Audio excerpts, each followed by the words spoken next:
आज हम समझेंगे कि बैंक में कौन कौन सी एंट्री लेवल की रोल्स एंड प्रोफाइल होती है।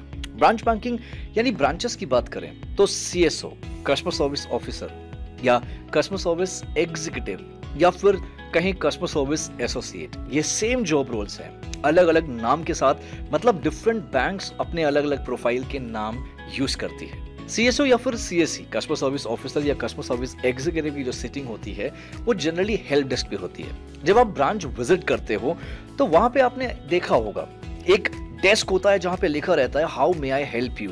तो इस डेस्क पे जो हेल्प डेस्क ऑफिसर्स होते हैं वो हैं CSO। आप समझते हैं उनका काम एग्जैक्टली होता क्या है? उनका काम कस्टमर्स को ग्रीट करना और उनकी क्वेरीज, उनकी प्रॉब्लम्स को सुनना, समझना और उसका रेजोल्यूशन देना।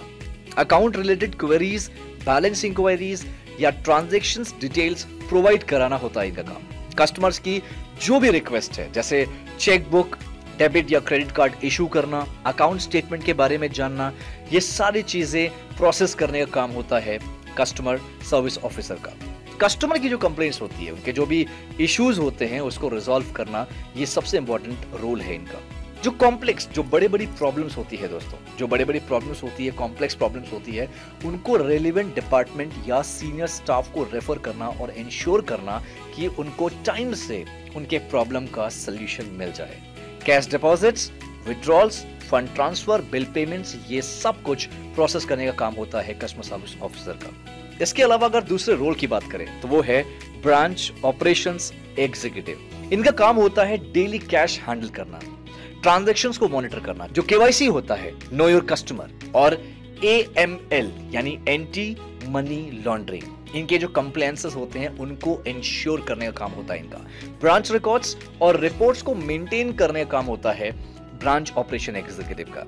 जो ऑडिट्स होते हैं दोस्तों, ब्रांचेस में जो ऑडिट्स होते हैं, ऑडिट्स के लिए डॉक्यूमेंट्स प्रिपेयर करना और इंश्योर करना कि सब रेगुलेशंस कंप्लाई हो रहे हैं, कोई भी रेगुलेशंस, कोई भी पॉलिसी ब्रेक नहीं हो रहा। ब्रांच टारगेट्स और गोल्स जो होते हैं उनको अचीव करने में ये हेल्प करते हैं। बैंक के प्रोडक्ट्स और सर्विसेज को भी प्रमोट करते हैं।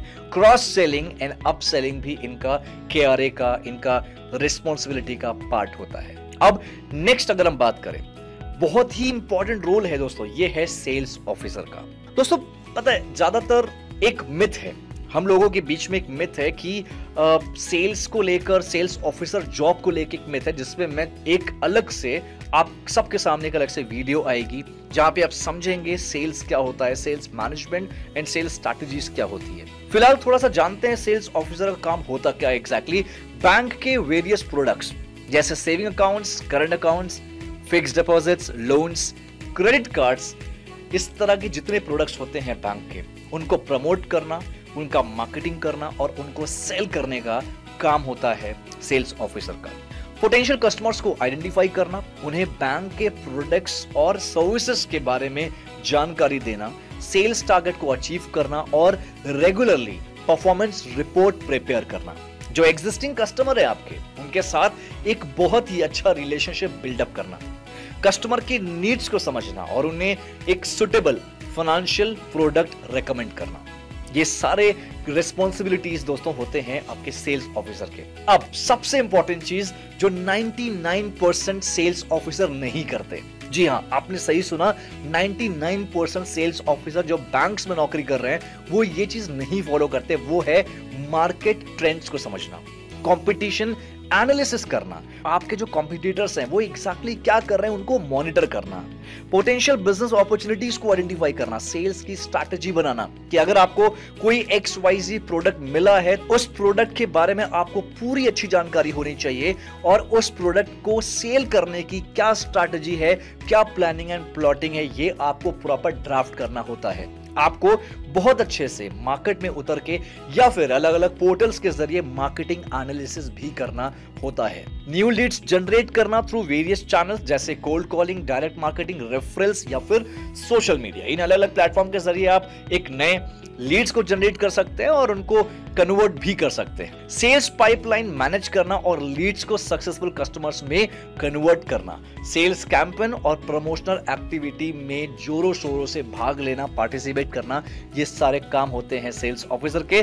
बट अफसोस की बात यह है कि विश्वास मानिए, जितने मैंने अभी यहाँ पे सेल्स ऑफिसर काम बताया इसमें से 50% ही यूज किया जाता है, 50% ही आप अपने रोल में लाते हैं ये चीज। इसीलिए सेल्स जॉब लोगों के लिए कहा जाता है कि ये बहुत ज्यादा प्रेशर वाली होती है, बहुत ज्यादा टारगेट पूरा नहीं हो पाता। अगर आप कुछ टारगेट्स, कुछ स्ट्रैटेजीज को फॉलो करेंगे, डेफिनेटली आपका टारगेट पूरा होगा। इस पे मैंने ऑलरेडी बताया कि इस पे मैं अलग से एक वीडियो जरूर बनाऊंगा। चलिए अब समझते हैं दूसरा रोल, जो नेक्स्ट रोल है वो भी बहुत ज्यादा इंपॉर्टेंट है। मैं इंटायर बीएफएसआई की अगर बात करूं, बहुत ज्यादा एक इंपॉर्टेंट रोल प्ले करता है। रोल का नाम है रिलेशनशिप मैनेजर। जी हाँ, रिलेशनशिप मैनेजर का काम क्या होता है? एग्जिस्टिंग क्लाइंट्स के साथ, एग्जिस्टिंग कस्टमर के साथ स्ट्रॉन्ग रिलेशनशिप बिल्डअप करना, रेगुलरली जो आपके कस्टमर्स हैं उनसे मिलना, उनकी फाइनेंशियल नीड्स, गोल्स को समझना, जो कस्टमर को, जो आपके बैंक है, आपकी कंपनी है, उनके प्रोडक्ट और सर्विसेज के बारे में अच्छे से एडवाइस करना, अच्छे से गाइड करना, पोटेंशियल कस्टमर्स को आइडेंटिफाई करना कि उन्हें बैंक के सर्विसेज और प्रोडक्ट्स कौन से ऑफर करने चाहिए, सेल्स टारगेट और बिजनेस ग्रोथ गोल्स अचीव करना, new business opportunities, cross selling, up selling prospect identify करना, क्लाइंट्स को, कस्टमर को financial planning, investment options, wealth management के बारे में बताना। यानी कि आपको पता होना चाहिए, आपके कस्टमर से आपको बात करके, उनकी प्रोफाइलिंग करके, उनकी प्रोफाइल समझ के आपको उनको बहुत अच्छे से सजेस्ट करना चाहिए कि फाइनेंशियल प्लानिंग वो कैसे करें। इसके अलावा कस्टमर की फाइनेंशियल पोर्टफोलियो को मैनेज करना और उन्हें ऑप्टिमाइज करने का काम होता है रिलेशनशिप मैनेजर का। जैसे मैंने सेल्स ऑफिसर में बताया, सिमिलरली आरएम भी ये काम करते हैं। मार्केट ट्रेंड्स को समझते हैं, मार्केट ट्रेंड्स में कंपटीशन एनालिसिस करते हैं, मार्केटिंग एनालिसिस करते हैं, फाइनेंशियल प्रोडक्ट को बहुत अच्छे से एनालाइज करते हैं, कॉम्पिटिटर एक्टिविटीज और इंडस्ट्री डेवलपमेंट को भी मॉनिटर करना होता है आरएम्स को। क्लाइंट की जो नीड्स होती है, क्लाइंट की जो जरूरत होती है और जो मार्केट डिमांड है, उसके बेसिस पे नए प्रोडक्ट का डेवलपमेंट का आइडिया भी सजेस्ट करना होता है आरएम्स को। दोस्तों आरएम्स पे भी एक अलग से मैं आपको डिटेल दूंगा कि आरएम कितने अलग अलग कंपनीज में या बैंक्स में कितने टाइप्स ऑफ आरएम्स होते हैं। तो आरएम्स भी एक फ्रेशर या फिर एंट्री लेवल की जॉब होती है, लेकिन एक जूनियर लेवल पे आरएम्स होते हैं ये। अगर आप एक्सपीरियंस होते हो, धीरे धीरे आपकी पोजीशंस बढ़ती जाती है। ऑलराइट, हालांकि ये जो बताया, ये सारे काम, ये सारे रिस्पॉन्सिबिलिटीज होती है एक आरएम की। नेक्स्ट जॉब रोल की अगर बात करूं, वो है टेलर।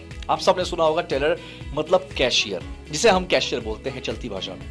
इनका जो काम होता है, ये फ्रंट लाइन पे काम करते हैं और कस्टमर्स के साथ डायरेक्ट इंटरेक्शन होता है इनका।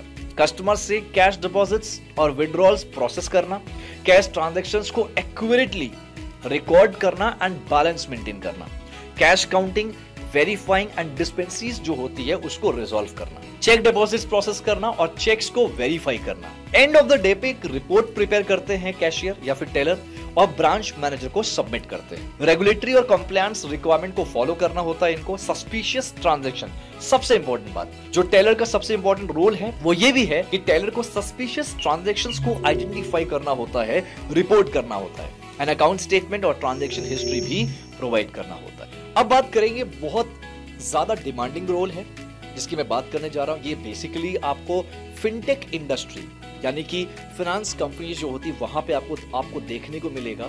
वो रोल है फाइनेंशियल एनालिस्ट का। अब ये फाइनेंशियल एनालिस्ट एग्जैक्टली करते क्या है? नाम से पता लग रहा है, फाइनेंशियल एनालिस्ट मतलब एनालाइज करना, कोई चीज समझना। तो ये बेसिकली फाइनेंशियल डेटा को एनालाइज करते हैं, रिपोर्ट्स प्रिपेयर करते हैं और डिसीजन मेकिंग प्रोसेस में असिस्ट करते हैं। ये role strategic planning, risk management और फाइनेंशियल परफॉर्मेंस इंप्रूवमेंट में काफी अच्छा कंट्रीब्यूट करते हैं। इनका काम होता है फाइनेंशियल डेटा को एनालाइज करना, रिपोर्ट प्रिपेयर करना, जो एनुअल बजट्स और लॉन्ग टर्म फाइनेंशियल प्लान होता है उसको डेवलप करना, बिजनेस यूनिट के साथ कोलैबोरेट करना होता है इनको, ताकि रियलिस्टिक और अचीवेबल बजट सेट किया जा सके। तो ये काम होता है फाइनेंशियल एनालिस्ट का। तो दोस्तों आप समझेंगे क्रेडिट एनालिस्ट। आप सबने सुना होगा क्रेडिट एनालिस्ट, जब आप लोन लेने जाते होंगे तो आपको कहीं ना कहीं एक रोल आता है, कहीं ना कहीं एक कॉल आती होगी आपके पास, शायद जो होती है क्रेडिट एनालिस्ट की। अब क्रेडिट एनालिस्ट का काम होता क्या है? यहां पर भी हम समझ रहे हैं क्रेडिट यानी कि लोन, एनालिस्ट मतलब जो एनालाइज करता हो। एक फिनटेक या फाइनेंशियल भाषा में यही होता है, फाइनेंशियल इंफॉर्मेशन को एनालाइज करके लोन एप्लीकेशन और क्रेडिट वर्दीनेस ये एसेस करते हैं कि कोई भी कस्टमर को हम लोन दे सकते हैं, किसी भी कस्टमर को हम लोन दे सकते हैं या नहीं, या कोई भी कस्टमर लोन लेने लायक एप्लीकेबल वो है या नहीं। ये कौन एनालाइज करता है? Credit analyst.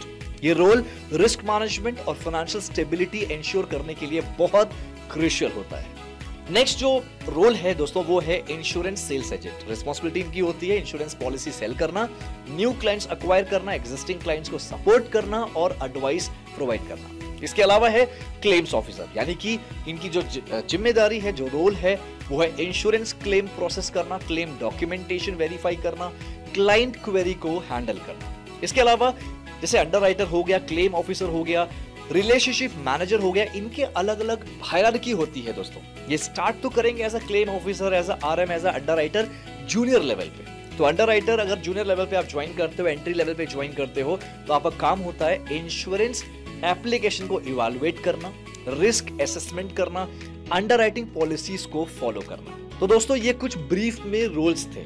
बीएफएसआई में इसी तरह की इंफॉर्मेशन के लिए जुड़े रहिए हमसे, और अगर आप भी बीएफएसआई का हिस्सा बनना चाहते हैं तो थोड़ा सा इंतजार तो बनता है दोस्तों। 23 जुलाई, जी हाँ 23 जुलाई को कुछ ऐसी इंफॉर्मेशन आपको मिलेगी, कुछ ऐसी जानकारी मिलेगी जो आपके करियर के लिए बेनिफिशियल साबित होगी। तो बिल्कुल अड्डा 24/7 से जुड़े रहिए, स्टे ट्यून्ड, अपने ऊपर काम करते रहिए, पढ़ते रहिए, बढ़ते रहिए। थैंक यू सो मच दोस्तों।